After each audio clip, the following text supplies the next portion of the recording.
What's up, SVSers? It is that time again. It's the SVS Audiophile Happy Hour, and of course, I am joined by my colleagues, as always, our National Training Manager, Larry Magoo. Larry, how are you this evening? I am great, sir, and I hope everybody else is out there too, and I hope you are as well, Mr. Nick.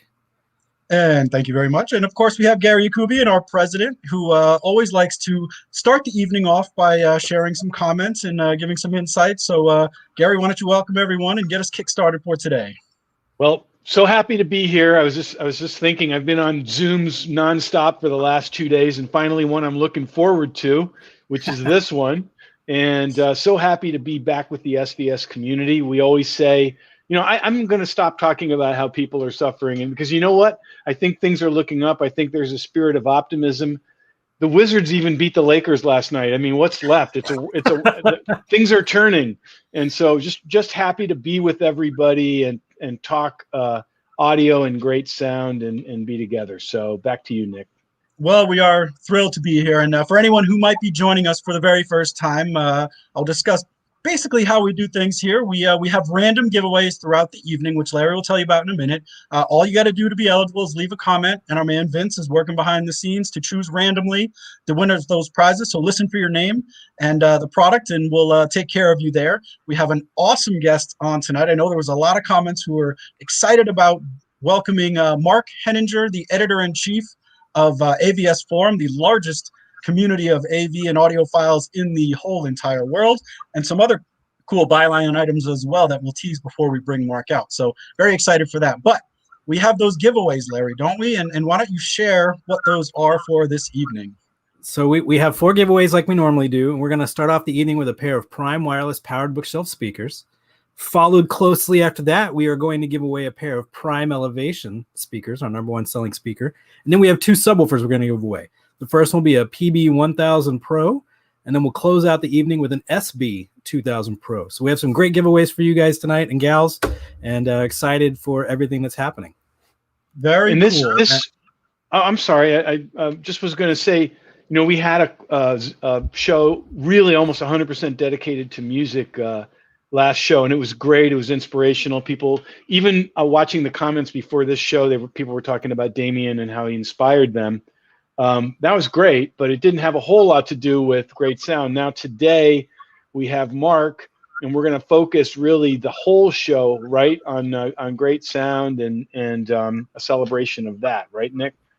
Absolutely. I'm going to do my best not to get distracted by all the awesome questions coming in, but we are going to double down and focus on. But I'll be watching them. So that's yes. Right. You'll keep me in check, I am sure. If you guys have a question, I'll be watching. So will Larry. We'll try to bring them to Mark.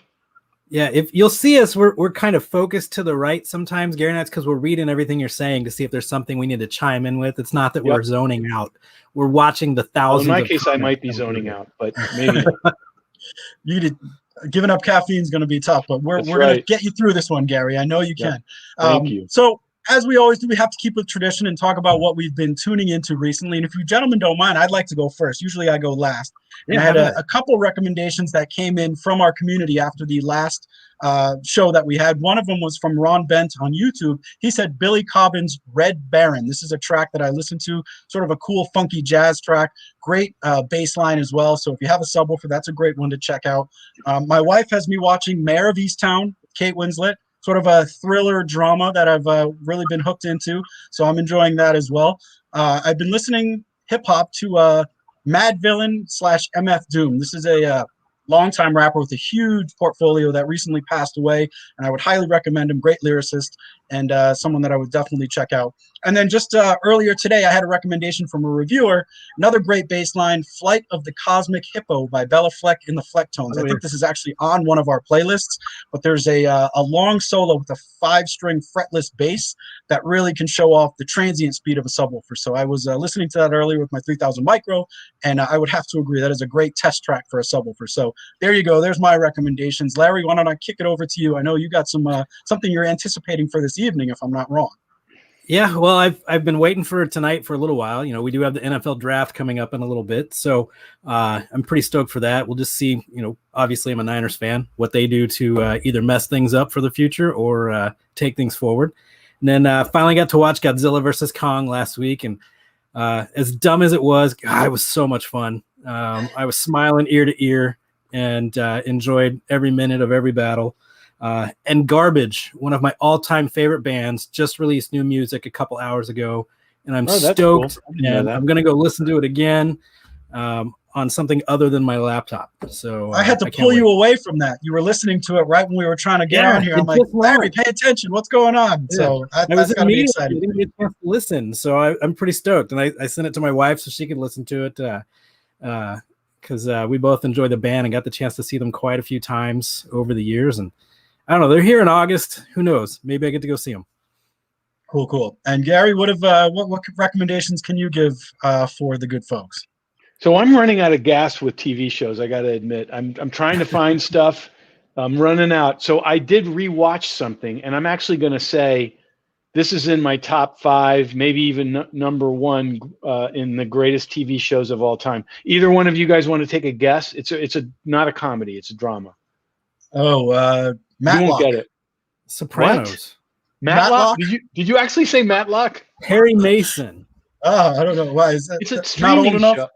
No, Mad Golden Men. Girls. Oh, Mad Golden Girls. That's a good one. You know, I've never watched 1 minute of that. I feel like you're heckling me, Nick. I don't know from what place you are, but you are. You know what? One of my favorite shows of all time, because it has one of my favorite actresses of all time, Murder, She Wrote. I cannot get enough of that show. Angela Lansbury. I was being serious. Okay. You could have something to say? I think that's actually worse than Matlock, which is saying something.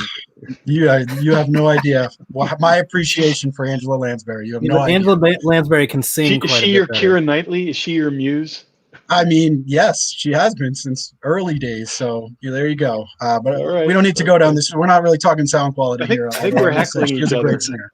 She's a lot of banter going. Yeah. So I actually wanted to harken back to a question that we got as a follow-up to Damian Sneed last week, because he was talking a little bit about gospel and basically just different genres of music, because he was involved with a lot of different kinds of music. And the question was basically, how do you engage people to new kinds of music that maybe they've never even given a thought to or really considered listening to before? And I thought he made some interesting points. But Gary, do you want to share your insights on that before I dive in, or? Well, it's a great example. Damian's music is a great example because he's such a compelling person that, we sponsored his show, and I did want to watch it. So we did a date night with my wife the next night after our show. It was a Friday night, and a lot of it was coming from a place of gospel. And gospel is not something I'm going to sit and listen to normally. But knowing Damian and what it meant and how he brought it to us, I just went in there with an open mind, and I absolutely loved it. And I think that people need to do that, because it's a shame to lose the enjoyment of great music because you think you're only into X genre. So that was a moment, and I always say that to people, but here I was with my own blind spot, which Damian opened up, which was really cool. Yeah, and I think in asking him that as a follow-up question, one of the things that really stuck out to me was, one of the things you can do with people to sort of introduce them is share parallels between the kinds of music they do like. So if they really like EDM or hip hop, you can talk about the importance of bass to this other genre of music, or you can talk about the importance of instrumentals and specific types of instruments. And I think when you can draw those parallels between the type of music that somebody does enjoy and this new kind of music, and show them examples where maybe there's some crossover between it, some like hybridization, that can get people to sort of understand that, music sort of is encompassing of, what you enjoy listening to. It's not just like a genre that you have to be specific and like, I like this kind, but I don't like this kind, because there's so much crossover now. And I thought that was a great example that he gave. And you can sort of handpick the tracks that you let somebody listen to based on what you know about what they appreciate. So I don't know. I thought it was a great insight, for somebody who might never have considered classical or jazz or gospel, to sort of open their eyes with tracks that actually are similar to what they might listen to anyways, and then broaden their horizons from there. So I don't know, Larry, do you have tips for this kind of thing, in terms of getting people engaged? it's broadening yourself out there. And, I think another thing you can do is just open up your streaming service, Pandora, Spotify, Tidal, Qobuz, whatever, and just click on what's new and discover some new music that way. Qobuz has a great discovery section as well. And then trying something new, do some genre crossovers. And my wife and I have gotten really heavy into swing music this last year, and I've been really blasting back into 80s and 90s stuff to kind of bring back some of that stuff into my life. And my youngest decided he wanted to get in GarageBand today on his iPad and said, hey, come listen to some music I made. And he brought us his iPad, and he's 10 years old. He's creating music. And I thought that was super cool and stuff that he'd never heard. So it was awesome. And I think part of it too is, the whole sense of the art of the demo. And Gary, I know you've done a good job explaining this to our team when we do our live events and basically how you do a proper demo. And I think when you're setting up a kind of music for somebody who's never heard, a specific kind of, whether it's gospel or classical, you can sort of set the tone. What's the sort of theory that you have in terms of putting a demo together, especially with something new that maybe people haven't heard before? Well, that's a great point. I think the way we do it, and Larry totally agrees with me, we're very much on the same page. And a lot of times I think other people who talk about demos don't think about the emotional element in the demo. In other words, how does it make you feel? Instead, they focus 100% on, it has this treble, it has this bass that's going to shake you, it does this in the mid-range, it does this imaging. And I'm talking about whether it's music or home theater, either one. If it could be a movie and still have the same conversation. The reality is a demo is a sort of a mini experience that you should totally feel emotionally. And that to me is what music or movies are anyway. They're about feeling something. And when the demo does its job well, it's a 3 or 4 minute slice of something that makes you truly feel something. Right, Larry? Yeah, absolutely. Whether it's a movie or music experience, for a movie, we want you to be drawn in. We want you to feel like you're part of it. For music, totally emotional attachment. Find something you love or play it. One of my favorite demos of all time to do was playing the video of Johnny Cash Hurt. And if you know that song, it was a cover of a Nine Inch Nails song that he did. But the video was really powerful too, because it's the last time that he and his wife shared the screen together. And it's an amazing emotional experience. And it sounds great. Yeah. And you can see it and you feel it, and it changes every bit of the moment. And finding music that's important to you is a big part of that. Movies you love, characters, all that too. Well, we always laugh about trade shows where we go around. Typically, we'll go in pairs because we have our own trade show experience. So we have to make sure we're taking care of the people that come see us. But we'll do a tour around these audio shows in pairs, and there'll be, a couple of guys. They're leaning against the wall. They're playing some thing that sounds good, but it feels stillborn, and boring. You don't feel connected to it. To me, music and movies is about feeling connected and feeling the emotional impact of it. So that to me is the secret of a great demo more than anything else. Yep. And I think all of that plays off of each other, in terms of getting people interested in new content, but also properly, showing it off to them in a way that's going to lead them down the right path to understand, the artistry and some of the other elements that maybe they wouldn't think about just, by putting it on and hitting play. So I'm going to take a complete detour here. And Gary actually was very skeptical about talking about this next thing, but I think it's kind of interesting. And to me, it shows some creativity. But we had an SVS owner who invented something, and I'm actually going to pop a screenshot on here, Gary, if you don't mind.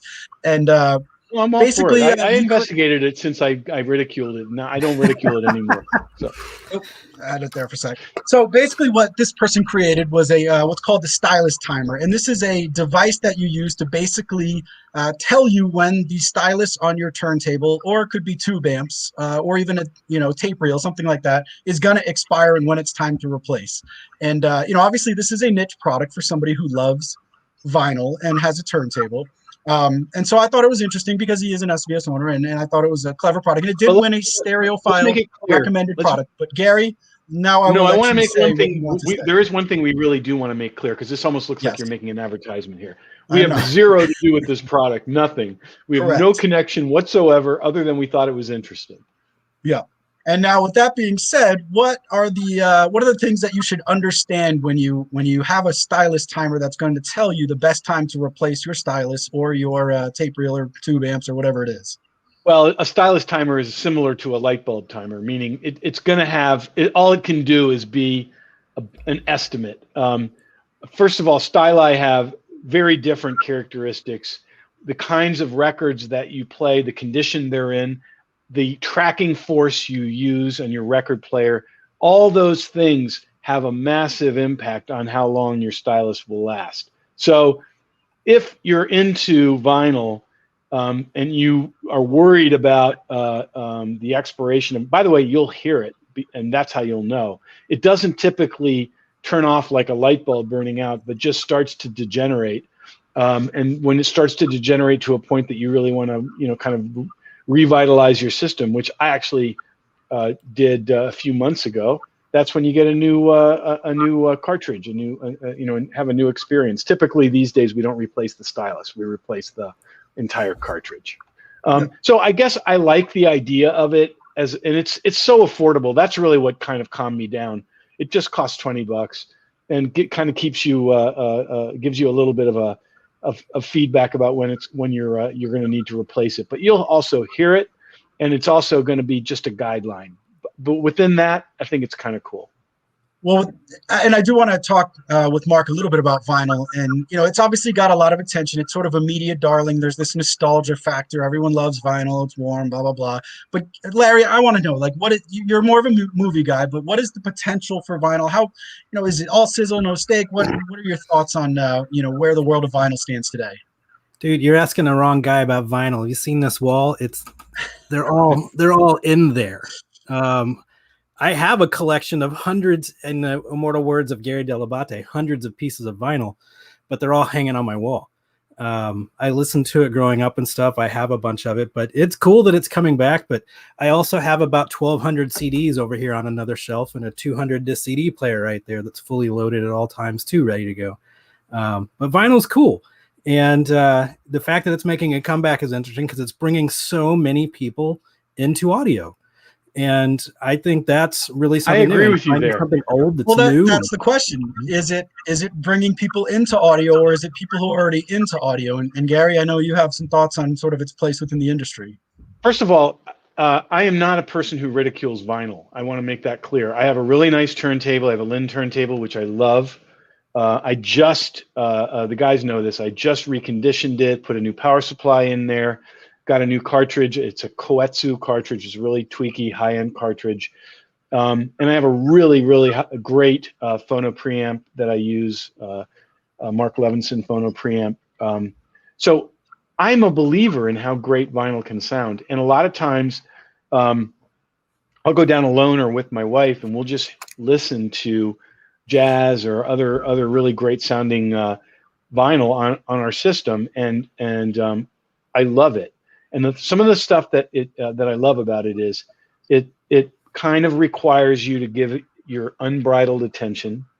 It lets you experience the total concept that the artist had intended, because we're in a streaming world where all we do is go from one thing to another thing to another thing. Nobody listens to 6 things in a row anymore. Well, if you're doing vinyl, you're probably going to listen to that whole side and what that artist thought they wanted you to experience for the next 25 minutes. As far as the broader question, Nick, it gets people thinking that, hey, maybe there's something better than the earbuds that came free with my phone. Maybe there's a better experience out there for me. And that is a really promising thing to connect people with the music the way the artist intended. Yeah, and that's a great point. I think Larry? If you think about it real quick, and I know we need to do a giveaway before we bring in our guest, but if you think about turntables and vinyl, it's not easy. If you are getting into vinyl, if you are getting into turntables, it's because you want the enjoyment, you want the experience. And I think that's really proving that people are coming back into a music kind of apocalypse and change and bringing stuff back. It's really cool. Well, I think the last thing I'll say is that it's never too late to rediscover. My folks have like 400 records that they hadn't played in 30 years. And just now, Christmas time, got them a turntable. every single Saturday night they go through a full album, and it becomes this whole sort of, you know, cool date night thing for them. So I think that's a very much everything you guys said sort of puts that in perspective. So I will give one tip. Can I give a tip? People would love that. Okay, so I did the same thing as you did, Nick, with my own collection, things that had been sitting in a room where I didn't go near them because my record player wasn't in the best of shape. Now it is. And what I needed to complete the picture was a record cleaning device. Now I use the VPI 16.5 record cleaner. It's in the middle price-wise. It's not a super expensive one. It's not a super inexpensive one. You can certainly get one that will do the job for less than $100. I think the VPI, don't quote me, I'm not sure, but I think it's around $300. And it basically takes an old record, even a 20 or 30-year-old record, and makes it sound like new. I totally recommend it. And I am going to do a pitch for our partners at Music Direct who do offer this. So you guys, I think you guys know who Music Direct is. They offer a lot of 2-channel vinyl kind of stuff. And that's where I got mine. Very good tip. And I'm going to do a giveaway now before we give our introduction to our guest. And our first giveaway of the evening, as Larry mentioned, is a Prime wireless powered speaker pair. And our winner of that tonight is Brian Sargi, or Sargi. Brian Sargi, congratulations. Congratulations. A nice little powered speaker system there to rock out to. So congratulations. Vince will be reaching out to get your info. Now, without further ado, I want to make an introduction for our guest. I know I already sort of gave him a soft intro earlier, but he is the editor-in-chief of AVS Forum. He is also the sole moderator of one of the largest Facebook groups, or maybe the largest, dedicated to audio and home theater. That would be Audiophile on a Budget. And he's also an ex-employee of the world-famous Avon Theater in Providence, Rhode Island, one of my favorite old haunts, where he actually used to replace the letters on the big billboard announcing those, which I think is your most impressive title. So, Mark Henninger, welcome to the SVS the Audiophile Happy Hour. What are you drinking this evening? So excited to be here. I'm drinking coffee because I don't drink alcohol, but that's cool. I love... well, anyway, I love a good coffee, and I roast my own, so it sort of goes into my whole DIY lifestyle that has turned me into a pseudo hermit. Well, thank goodness for the internet. That's right. Well, you don't need caffeine with this crew. We're going to keep you energized, obviously. Right on. But I would love to hear, you know, as somebody who's reviewing products constantly, what sort of content recommendations can you give the good folks in terms of what you've been listening and watching recently? Well, watching, I had to write it down because my mind always goes blank when people ask that question. As you know, there's been sort of a dearth of new movies coming out relative to, you know, over a year ago. But I recently watched Godzilla versus Kong. I'm always a sucker for giant monsters, and also Mortal Kombat, because those are like the last two things to come through on HBO Max. But I also rewatched one of my favorite movies, Spider-Man Into the Spider-Verse, the animated piece. Can you give us a short review of Godzilla versus Kong? I want to hear this. Boom, bam. It's kind of a kid's movie, actually. So it's not that like hardcore or anything. It's not like we're gonna see how far we can push PG-13. Yeah, my boys watched it before I did. Yeah, it's kind of like a family, almost family-friendly monster bash, but at the same time, I think it does good fan service. In other words, nobody's going to be offended. You got Mecha Godzilla in the mix. You know, I mean, it's weird, but when I see all this stuff, sensitive Godzilla, right? He's like a sensitive, thoughtful Godzilla. Am I right about that? That's what I heard. Sure, yeah, Kong, yeah. And Kong comes from this like sophisticated culture of giant gorillas, you know, that lives in the center of the world, which is all, yeah. So you know, the funny thing is, I see all that, and what always comes to mind is Beastie Boys' Intergalactic and the Intergalactic video, which kind of, you know, is an homage to the old monster flicks, where you could obviously tell the people. So did it live up to your expectations as a subwoofer demo movie? Are there some scenes in there that would really show off a subwoofer's metal? I wish I could judge it absolutely. I'm going to say yes, just generally, but because I streamed it HBO Max, it's definitely the case where the video keeps getting better, and in some cases, I think on a TV, you might not even be able to see the difference between a disc and a really good UHD stream.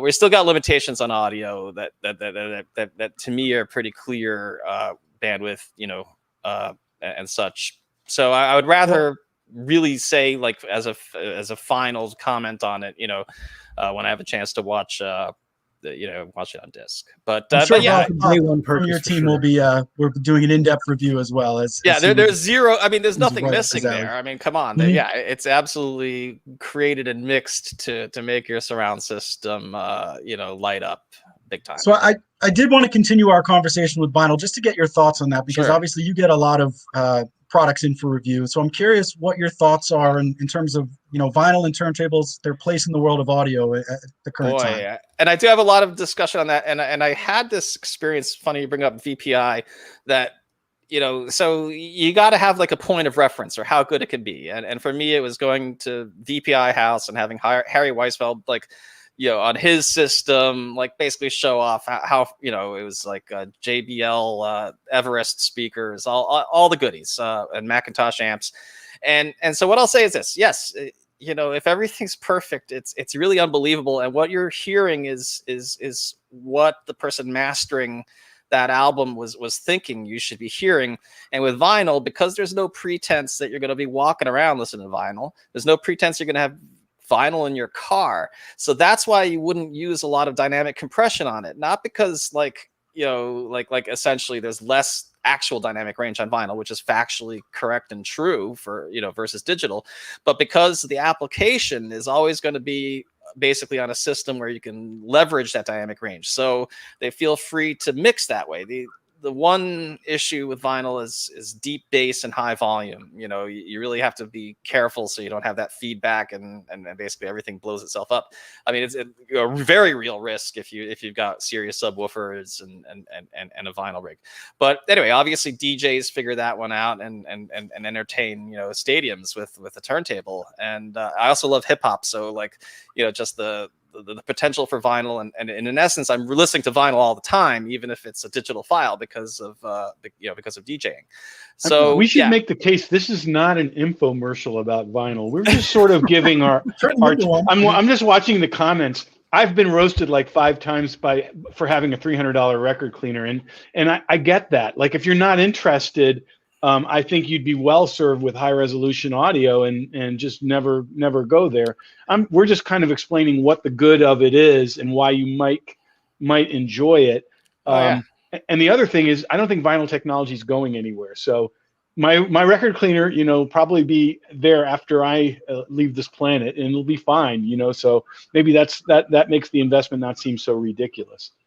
So I was almost going to suggest we do a whole show dedicated to vinyl, but I think we've got our answer. Based on these comments, I'm saying no. We've done enough. We have a topic here that's actually much more interesting and germane, and people will find very helpful. And I want to start it off with an interesting insight that you shared with me, Mark, and then I think we'll get into something that's a little bit more helpful. But you backed away from doing reviews of passive speakers, and I want you to briefly explain why exactly you did that, and then I think we have a follow-up that might actually be very interesting for people to hear. Ooh, okay. Well, passive speakers, to me, it's I want to say the real reason I gave it up is because there are some people out there doing it extremely well, and I can't actually match what they are. And so, if you're going to be a specialist, I think that's the best thing you can do as a reviewer. I actually have to wear 2 hats. I also review TVs and such. So there's an aspect of that there. But there's another aspect of it, which is just the sort of the breadth of the range of passive speakers out there. I mean, how do you even decide what to start reviewing? It's so on and so forth. You just asked the question that I was sort of going to follow up, and I think that's the thing that people will be most interested in is, how do you interpret speaker reviews? What are you looking for? How do you narrow down the choices when you do start doing that research and coming from somebody who actually has done it before? Well, in all these internet arguments, it's obvious some people value, a subjective listener experiential like review, and others like really value the objective measurement based approach to reviewing. There's some hybridization, but most of the discussions indicate. So what I say is, you search for reviewers whose approach and whose opinions like jibe with your personal taste or your personal feeling about what's important. A home theater person is probably going to be more interested in the measurement based reviews of a speaker, just dispersion characteristics. Is it really the sensitivity the manufacturer claims? They just want to see if the specs are accurate so that they can do their calculations, build their room, and have their final system. But a 2-channel person, there's really just not that interest. There's first of all, there's the aesthetic. Home theater, you're not staring at the speakers, but when you listen to music, you probably bought some pretty speakers or nice furniture, as it were, if you spent some good money on the performance anyway. So, and that's where the variety comes in. You literally have that ability to look and be like, that really connects with me. Let me see if it sounds good. You go to a store, and I'm usually critical of brick and mortar, but at least with speakers, they usually have a broad variety, so you can actually make a decision. I mean, you're not in your own room. I think it's better the way you guys do it, send speakers to people that they can listen in their own room because of the influence of the room on the sound. But yeah, going back to the reviewer, if the reviewers, let's say they listen in the living room and they have similar taste in music and to you, and you find that when you read a review of a speaker that you do have or that you're familiar with, and their review, you've got a lot of agreement, then that's a reviewer you should follow. And if you have you could easily run into a reviewer who's just focused on aspects of performance or aesthetics that you don't care about, or you just don't care for their approach. I mean, so I think everybody has to kind of look at, and with YouTube now, there's just really a pretty large ecosystem of reviewers to choose from. I didn't see any reason to compete with that. Rather, I rather prefer to like talk to all of them and follow them and see what they're up to and glean, sort of like as a how does a shopper make an educated guess? Well, let me put myself in their shoes and figure out how to go there, and what appeals to me, because I kind of got tired of arguments over measurements. I think I just want to go for a moment on a little diversion here, but I visited the lab where Samsung Harman does all their stuff, and one of the points they made was their anechoic chamber gives measurements that are up to 3 decibels more accurate than like an anechoic chamber where they're manually moving the microphone around, because they got this robot, and they can take hundreds of measurements instead of the few dozen, because just time and an effort. Mm-hmm. Anyway, it made me realize that even if you have an anechoic chamber, errors are going to creep in. You can't measure bass properly because room effect is still a thing, so on and so forth. So even if you had all these tools, you're still in a position where can you really get within 1 or 2 decibels of what another reviewer is measuring? And if you don't, then everybody's going to start arguing about that difference, and it's not a real difference. So maybe people shouldn't take the numbers as absolutes, because there's actually like a margin of error in all approaches to trying to measure a speaker. I think that's it. Go ahead. Do you have follow up? No.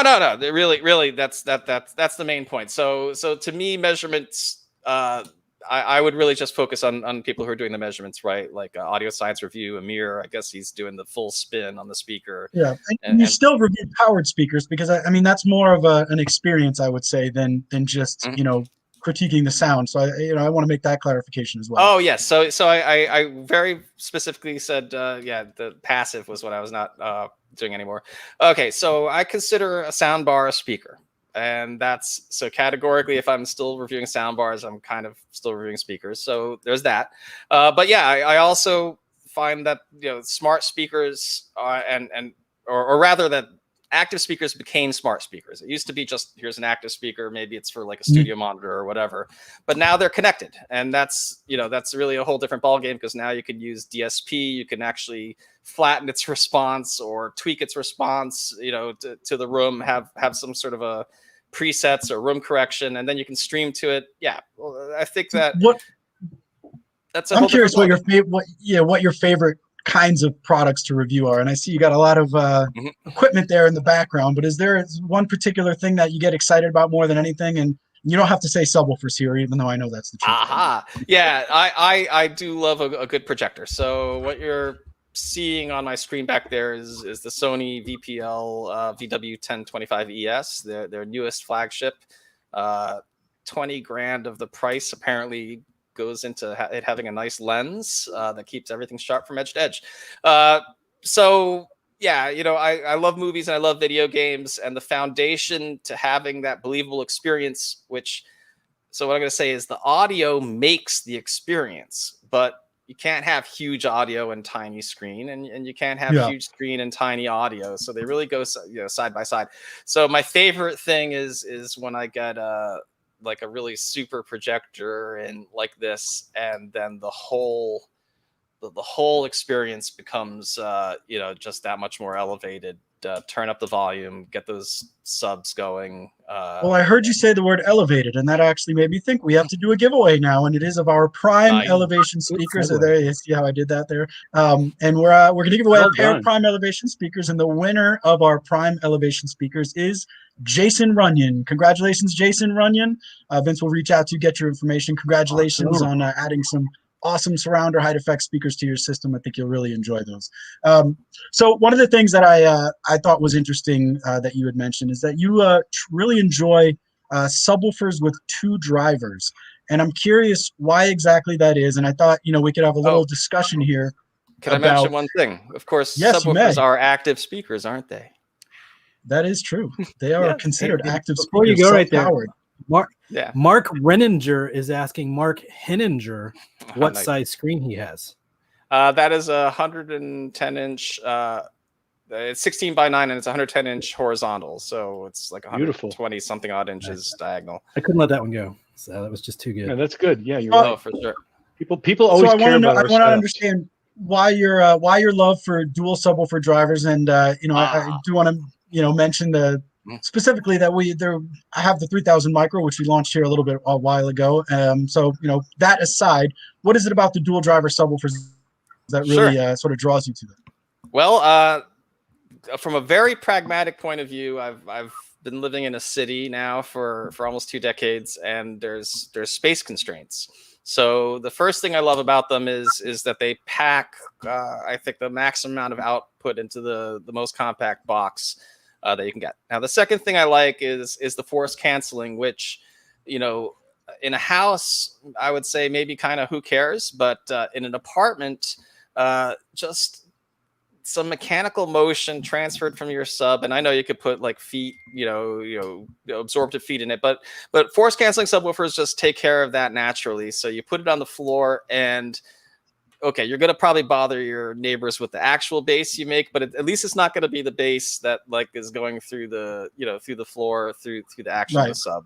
I want to clarify, just because you kind of said dual driver, but let's you're talking about dual opposing, dual opposed active drivers, not an active with a passive radiator. Dual opposing, absolutely. It has to be drivers. It has to be dual opposed and active to have force canceling. And why active? Why the reality of our 3000 micro? The reality of our 3000 micro is that you can't even tell it's on unless you just listen to it. You cannot tell it's on by touching it. It's so inert because of, as you point out, force cancellation. Yeah, the inert nature of it just appeals to me, even just on a maybe it doesn't make a real world difference, but Alexa, stop. She's talking to you. She wants to join the audience here. Can't blame that. And I think one of the big points to mention too, when you have the dual opposing active subwoofer, it allows you to do a lot more with a small cabinet than obviously you would be able to do with the single driver. And I think that may be the most obvious point, but I think can get underrated when you talk about passive radiators, which don't have that same effect. They can actually provide inaccurate bass and some boominess. So, it's an important distinction there. Well, sure. It's basically that you are buying a sealed sub when you buy a dual opposed, and with the characteristics that go along with that as well. Agreed. And so one of the things, Gary has these 5 things to listen for when choosing a subwoofer. And one of those things is the ability to reproduce the lowest frequencies with output. And the reason I'm bringing this up is because you used to provide or you used to mix music. And I'm actually going to pop up a link here on the screen here for your official SoundCloud. You are AKA the Dub King. Tell me a little bit about what this project involved and how it interplays with subwoofer reviews and that sort of thing. Sure. About 16 years ago, I became interested in creating electronic music, and I went to a Guitar Center and basically asked the smart seeming kid behind the counter which software to go with. He suggested Ableton Live.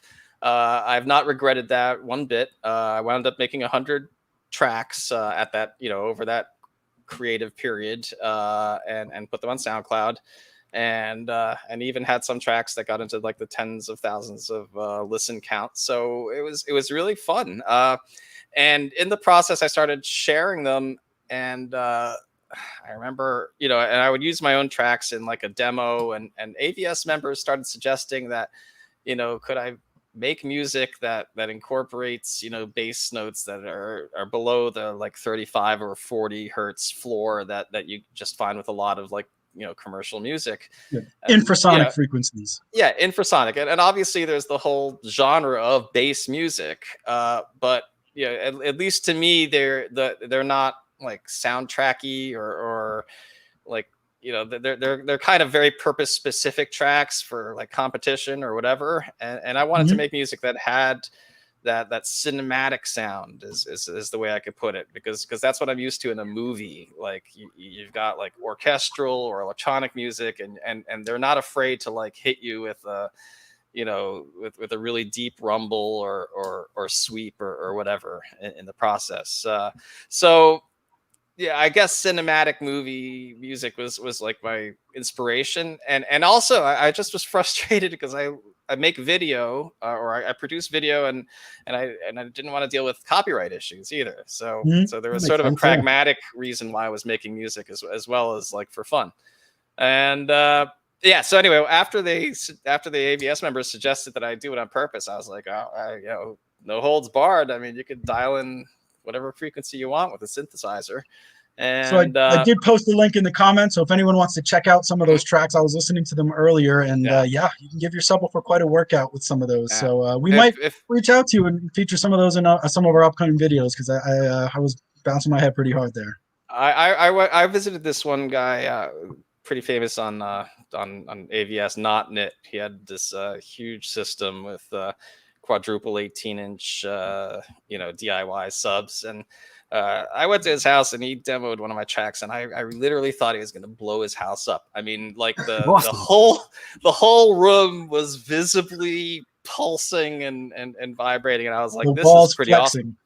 Yeah, it's a life goal right there, right? Yeah, the room becomes a speaker. And that's the thing, when you're messing with the infrasonic stuff, you have to have subs that take you there to even judge what's going on. Otherwise, you could be putting like what's that? I'm sorry. The introduction to that movie that has that super low. Oh, Edge of Tomorrow. Yeah, Edge of Tomorrow, which is a torture track that everyone tries to break subwoofers with. Yeah. Right. Yeah. Well, before we let you go, go ahead. No. Yeah, you could end up making something like that by accident, and you don't really want to blow people's systems. No, I totally get it. So I'm gonna quickly. I know you get a lot of information from manufacturers and whatnot, and so you probably have a good insight about what the future has in store. So I'm curious if you can share any insights about future trends or where you see the world of audio and home theater going in the next 5-10 years. Well, I think that the DSP processing is going to continue to be a more and more crucial part of getting better quality out of smaller devices, Mhm. or just creating devices that are more adaptable to the way people want to use them. And that's true for audio as well as video. Right now in TV land, it's the video processor that's the focus. And it's kind of because like there's physical limits to what you could do with creating the hardware. I mean, only so far you can go with what you could do with a woofer, but once you start using DSP to tune how it responds, you can go further. And you guys know this obviously extremely well because you tune your subwoofers. Now you do a near field measurement and you can see the excellent behavior of the driver, and you know that if you just put the raw driver in a box, it's not going to be quite that awesome or whatever. But you could basically get the exact behavior and that's what just to go back to the active speakers, that's really the promise that I see there, is that a competent designer working with an active speaker should be able to craft the response curve that they want, and then they should be able to change it if they update it if they think that there needs to be a little bit of a tweak. It doesn't leave your product like one and done. And so that's why I see a real future there beyond all the smart capabilities and everything else. Just from a pure fidelity standpoint, that you just get more options and more ability to get better performance out of the same amount of space, and basically the same class of hardware. Well, I feel like we could keep conversing for another whole hour and just keep pulling insights out of you, but greatly appreciate the time. I think we'll have to do it again sometime. And you can catch Mark Henninger's reviews on avsforum.com. You can join his Facebook group, Audiophiles on a Budget. Did I get that right? Yep. Thank you. And you can't catch him at the Avon Theater changing letters on the billboard anymore, but I'll always hold that memory near and dear, being from Rhode Island myself. So, Mark, thank you so much for joining us, and we will catch up down the road for sure. Awesome. Thanks so much for spending time with us, Mark. Really appreciate it. Sir. Thanks, Larry, Thanks, Gary, Nick. Yep. So I have a giveaway to do first, and I don't know, Gary, you want to do a lightning round? I had an idea. Here's what I'm going to propose. And so before we do the giveaway, let's throw it out there. And if it doesn't work, we only have 14 more minutes in our show. I'm proposing a lightning round where we watch the comments, see what you got, questions you ask, and Larry, Nick, and I will do our best to answer them. And we'll do quick answers so we can get a bunch of them. Yeah, and try to make them, something of value to everyone, all multi-thousands of you guys that are on this broadcast. So we'll give you time to think about your question. Keep an eye out, because I'm doing this giveaway. So you guys keep an eye out, and if you see one, keep it in your memory, and then I will join in here. So our next giveaway is going to be one of our brand new PB1000 Pros, our newest ported cabinet subwoofer. And the winner of that is Mr. Patrick Davis. Patrick Davis, congratulations. Vince will reach out to you, and you got some nice bass coming into your home very, very soon. So with that being said, Larry, you get the first question here. I see the first question I see is, yeah. Do you want to do it? No, you have at it. I saw what I'm trying to find, but they're moving too fast. So I saw one question that said, I want to do dual subwoofers, but I don't have dual outputs. Does using a Y splitter, which is basically a single output from your receiver, RCA output, and then split out to two so you can have two subwoofers, does that degrade the signal quality? And my answer is no, do it. You will not hear a degradation in signal quality from one Y splitter. Good. Larry, you got one, Larry? Next. Yeah, so I saw one about mixing Prime and Ultra series speakers, and you can totally do that because all of our speakers are timbre matched, and a lot of us do that too. A lot of people we'll do a Prime system all the way around and use the Ultra center to take on larger spaces or more frequencies. So you can totally mix them. And you could absolutely mix our Prime Elevation height effect speakers with pretty much any brand of speakers out there too, if you need an Atmos or DTSX experience too. I saw one just now. Can I throw one in there? And maybe I'll give bad advice, but you can correct me if I'm wrong. How do you actually find or set up the sweet spot for listening? And my answer to that would be you put your chair where you want it or your seat, and then you set up your speakers and use your room calibration and other things to dial in the sound based on where your seat is. Now, there may be an opportunity to move the seat into where you think it's going to be best placed, but I don't know, Gary, did I get that one right, or how do you find the sweet spot? Well, I mean, if you tell somebody sit where you want to sit and then move the speakers to make that the sweet spot. I think that's not exactly lifestyle friendly. It could work, but I think the better scenario is to get the speakers generally where you want them, not exactly where you want them, but generally where you want them. And then go to your seating position. Don't use DSP or any of those things. Don't use the room correction. In fact, use the most pristine stereo signal you can and sit down and listen to something that you know has a clear, sharp, defined stereo image. And then the best first test is something that should be in the center. One of our signature tracks that we use, I'm going to reveal to everybody right now, which is Bob Dylan, the Man in the Long Black Coat from his Oh Mercy album. His voice is dead center between the speakers, a specific point in space.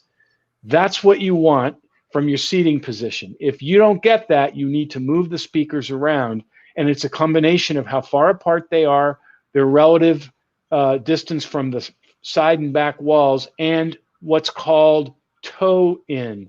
Toe in means angling the speakers in to your listening position. Right. Okay? I have nothing to add to that. We got another question? My sweet spot's wherever I sit, so I make that the sweet spot. So, well, you're a sweet person. See, no one's ever accused me of being a sweet person. Yeah. I have another question that I saw, which I thought was a really good one. The person asked, can I take 3 center channels and make them the 3 front speakers in my home theater? Now, most people wouldn't do that because the center channel fits nicely under your TV, doesn't fit as nicely as a left front and right front speaker. But there is a concept which we call LCR, where a single horizontally oriented speaker can serve as the left, center, and right speaker. The only difficulty with that, it works.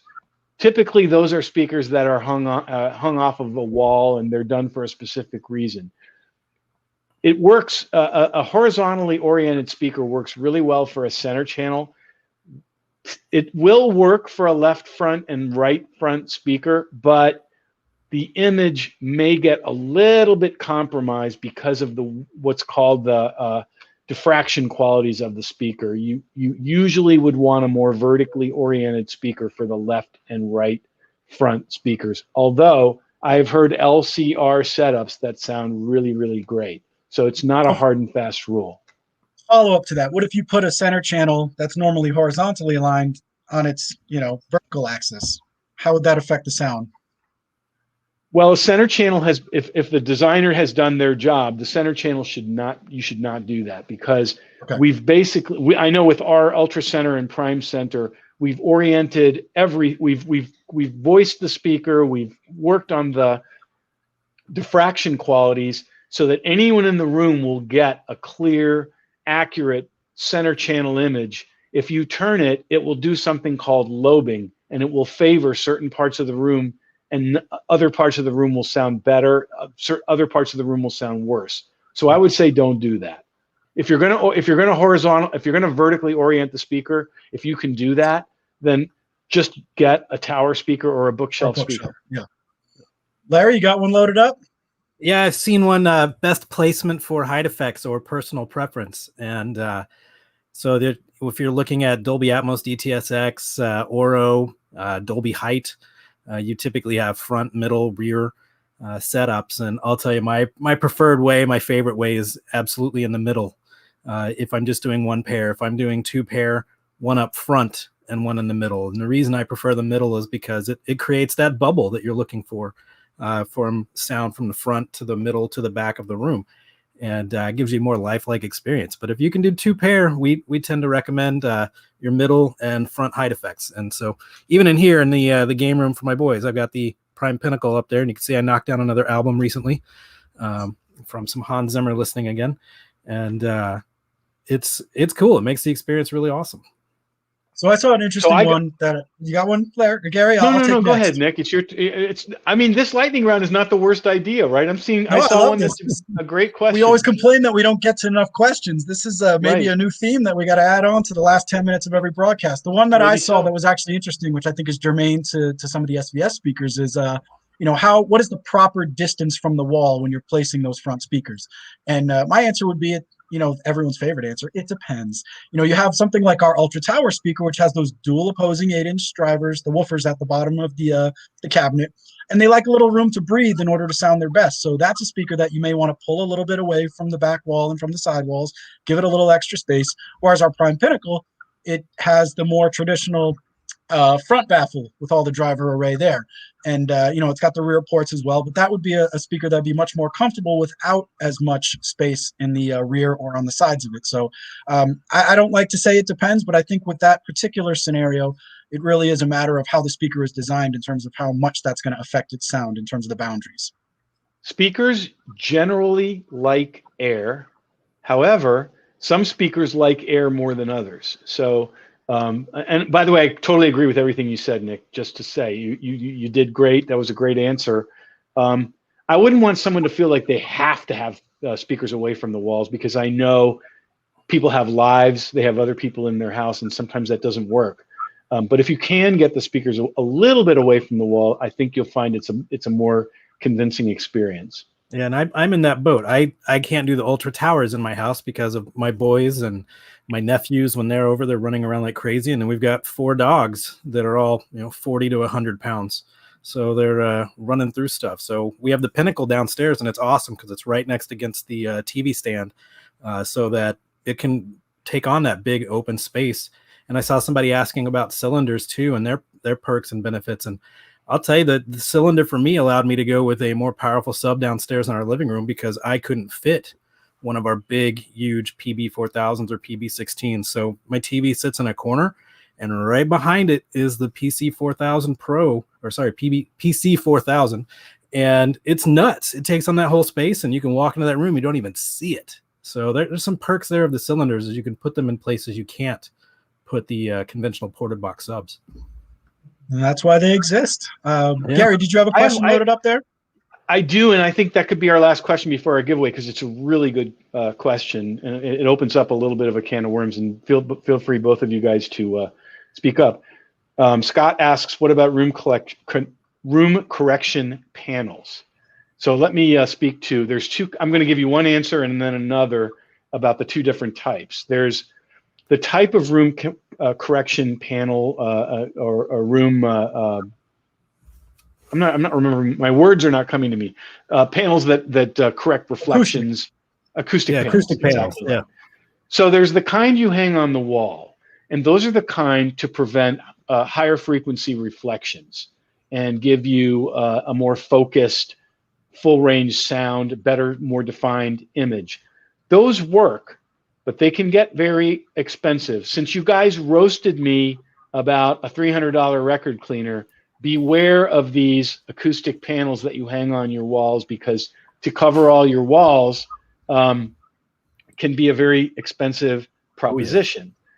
In absence of that, putting things on your walls that absorb sound, things that are non-reflective, things like tapestries, like I have one behind me, and maybe that you don't want that one necessarily, but things that would absorb some of the sound can be a fallback. They can look really nice, and they can absorb the high frequency reflections and focus the image back to where you want it. The other kind are these things called bass traps. You've heard of them, and they help remove standing waves from the room. Standing waves are essentially, we've talked about this a lot. You guys know that. We talk about dual subwoofers. So my answer is going to be a little bit self-serving. Standing waves are exaggerated, too much bass at some frequencies in the room, and suck out or hardly any bass at certain frequencies at other parts of the room. I would say getting bass traps to solve that problem is throwing a lot of money at a very limited solution, where the easiest way to solve that problem, and filter this, guys, it's self-serving, but I promise you it's true. Doing a dual subwoofer setup will solve probably 80% of those problems, and you get the added horsepower of a second subwoofer. And I'm not necessarily. Go ahead. Sorry. Let me just finish one last point. I'm not necessarily saying spend twice the money. I'm more saying if you have a room with issues with standing waves, and most rooms have some issues, some rooms have a lot of issues, then instead of spending your entire subwoofer budget on one subwoofer, spend it, cut it in half, and spend or cut the allocation per subwoofer in half, and get 2 subwoofers within your budget. And if your budget does not afford 2 subwoofers, just plan to get a second one sometime down the road. Yeah. That's great And advice. curtains help bass too, trap, so. do they help at all with like room resonance? Like, like our isolation system decouples a subwoofer. Is there any benefit to having bass traps in terms of, helping out with some of those resonances that the room actually creates? I mean, like shaking and I think bass traps work, but they require a lot of work to place them. Placing them to remove standing waves may not help with the other kinds of problems you're talking about. It may. It'll probably be more coincidental than anything else. So, and by the way, most rooms are going to have reflective surfaces, and they're going to have some of these kinds of issues. One easy tip is, as far as the reflective sound issue, basically take a mirror, have some friend hold the mirror up against the wall, and then see if you see the speaker from your listening position in that mirror. And if you do, that's when that's the place in the room where it's most likely to have reflections. You can hang a picture or a tapestry there where you saw that reflection, and that's going to solve a lot of that. As far as bass traps, I've never been a fan of them, only because when they work, they're very expensive, and typically a dual subwoofer solution will be a lot more affordable. Yeah. Well, I feel like we struck some gold here. We got to have Ed Mullen on and do maybe a whole episode where we do nothing but questions from the audience, because I thought this was awesome, and there are so many good questions that we didn't even The get lightning to, round. The Geekophile well, it's going to be a happy hour. lightning hour. Yep. Yeah. We'll take a Maybe shot so, after a we lightning answer hour. everyone's. But we have one more giveaway for the evening, and that giveaway is our SB2000 Pro subwoofer. And the winner of this awesome sealed cabinet subwoofer is Bobby Balo, or Bobby Ballo. Bobby. Congratulations, Bobby. You have a SB2000 Pro coming your way. So I wanted to say a quick thank you to Mark Henninger for joining us today. Awesome guest. We'll be keeping in touch with him. Our next SVS Virtual Audiophile Happy Hour will be in 2 weeks on Thursday, May 13th, 6 p.m. Eastern Time, as we always do. And I know you're excited for the draft tonight, Larry, so I hope your team does what you want them to do. And Gary, any closing thoughts before we end for the evening? I had so much fun in the lightning round. I think we should do some version of that again. That was really fun. Maybe we get Ed and Smith on for the same time, and we just go rattle right through hundreds of questions over the course of the day. So You guys we'll set that definitely up. want Smith on. Smith in a lightning round will be dangerous. He will tell you things you're not supposed to know for like a year. Yeah. All right. Well, we'll check ourselves on that one. So thanks again, everyone, for tuning in. Always appreciate you guys being here. I do that too. And we'll catch up in a couple weeks. Thanks so much. Thanks,